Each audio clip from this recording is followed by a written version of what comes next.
18 दिन चले महाभारत युद्ध में रक्तपात के सिवाय कुछ हासिल नहीं हुआ।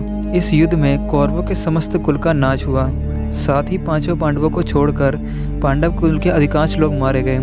लेकिन इस युद्ध के कारण युद्ध के पश्चात एक और वंश का खात्मा हो गया। वो था श्री कृष्ण का यदुवंश।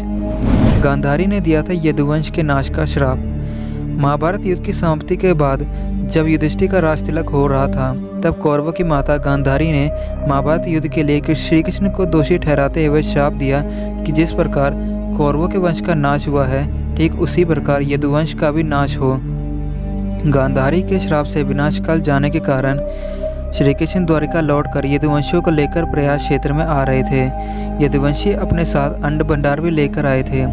कृष्ण ने ब्राह्मणों को अन्नदान देकर यदुवंशियों को मृत्यु का इंतजार करने का आदेश दिया। कुछ दिनों बाद महाभारत युद्ध की चर्चा करते हुए सात्यकी और कृतवर्मा में विवाद हो गया। सात्यकी ने गुस्से में आकर कृतवर्मा का सिर काट दिया। इससे उनमें आपसी युद्ध भड़क उठा और वे समूहों में विभाजित होकर एक दूसरे का संहार करने लगे।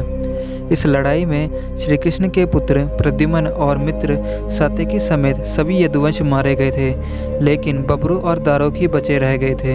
यदुवंश के नाश के बाद श्री कृष्ण के ज्येष्ठ भाई बलराम समुद्र तट पर बैठ गए और एकाग्रचित होकर परमात्मा में लीन हो गए। इस प्रकार शेषनाग के अवतार बलराम जी ने अपना देह त्याग दिया और सबधाम लौट गए। पहेलिये का तीर लगने से हुई श्री कृष्ण की मृत्यु।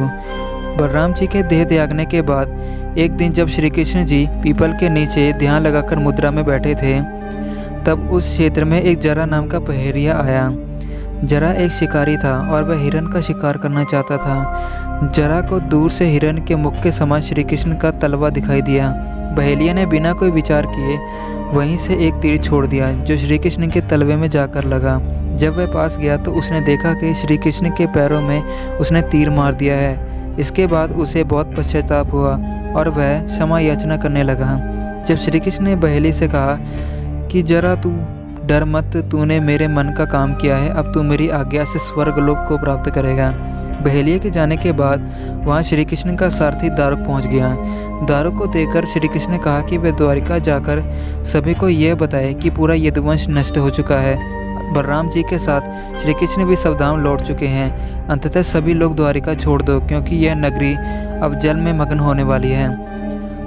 मेरी माता पिता और सभी प्रियजन इंद्रप्रस्थ को चले जाएं। यह संदेश लेकर दारुक वहाँ से चला गया। इसके बाद उस क्षेत्र में सभी देवता और स्वर्ग की अप्सराएं, यक्ष, किन्नर, गंधर्व सभी आए। उन्होंने श्री कृष्ण की आराधना की। आराधना के बाद श्री कृष्ण ने अपने नेत्र बंद किए और वह सशरीर ही अपने धाम को लौट गए।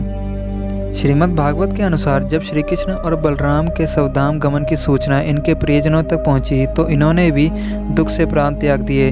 देवकी, रोहिणी, वसुदेव, बलराम जी की पत्नियां, श्री कृष्ण की पटरानियां सभी ने शरीर त्याग दिए। इसके बाद अर्जुन ने यदुवंश के निमित्त पिंडदान और श्राद्ध संस्कार किए। इन संस्कारों के बाद यदुवंश के बचे हुए लोगों को लेकर अर्जुन इंद्रप्रस्थ लौट आए। इसके बाद श्री कृष्ण के निवास स्थान को छोड़कर शेष द्वारिका समुद्र में डूब गई। श्री कृष्ण के सबधाम लौटने की सूचना पाकर सभी पांडवों ने भी हिमालय की ओर यात्रा आरंभ कर दी। इस यात्रा में एक एक करके सभी पांडवों अपने शरीर त्यागते रहे। अंत में युधिष्ठिर सशरीर स्वर्ग पहुंच गए। वानरराज वाली ही था जरा पहेलिया। संत लोग यह भी कहते हैं कि प्रभु ने त्रेता युग में राम के रूप में अवतार लेकर बाली को छुपकर तीर मारा था। कृष्ण अवतार के समय भगवान ने उसी बाली को जरा नामक बहेलिया बनाया और अपने लिए वैसे ही मृत्यु चुनी जैसी बाली को दी थी। तो दोस्तों, कैसी लगी आपको हमारी आज की वीडियो? कमेंट सेक्शन में ज़रूर प्लीज़ इस बारे में बताइए। और वीडियो अच्छी लगी हो तो वीडियो को लाइक कीजिए और शेयर कीजिए। Thanks for watching my video.